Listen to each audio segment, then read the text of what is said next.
मल निर्मोचनम पुंसा जलस्नानम दिने दिने सुकृत गीता मसी स्नानम संसार मल निर्मोचनम. लक्षात,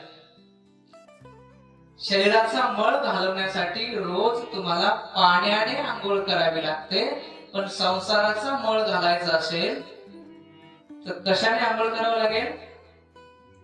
गीतेने. कशाने? पण गीता आपल्याला कळत, आपण म्हणतो गीता वाच, लोक म्हणते कोणती गीता आहे का नाही. म्हणून माझा मराठाशी बोलू कौतुकी, मराठी भाषेमध्ये गीता आणली, देशिकार लेणं केलं आणि ते आज इथे माझ्या समोर ठेवलेले. म्हणून मी तुम्हाला प्रत्येकाला विनंती करेन, अजून एक हेमरा जो माझा रिसर्च असा, आपले जे जुने शब्द आहेत ना, बिहेला किंवा अशा कॅटेगरीचे सगळे शब्द ज्ञानेश्वरीचे बरं का. हे शब्द घाटावर वापरत नाही, ते नाही का. असोच्चारण स्वच्छता प्रज्ञावादाचे भाषण भगवान म्हणतील अर्जुन बिहेला रे बिहेला, खूप सगळे शब्द येतात. नेमकं टायमावर ते आठवतं, पण मी वाचताना नोटीस केले ते की जे आपल्याकडे आजही वापरतात.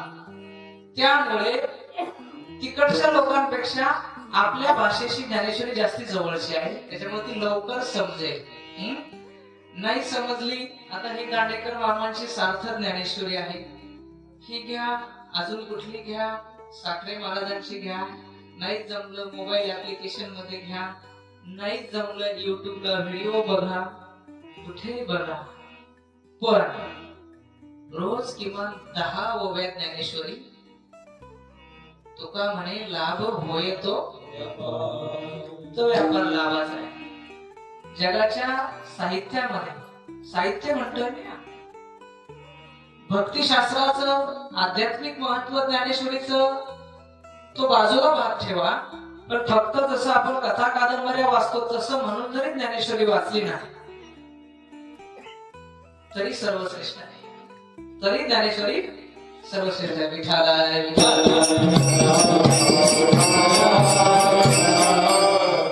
नामा म्हणे ग्रंथ श्रेष्ठ ज्ञानदेवी. एक तरी आता तरी जोडा ना, आता तरी पुढे एक तरी होवी,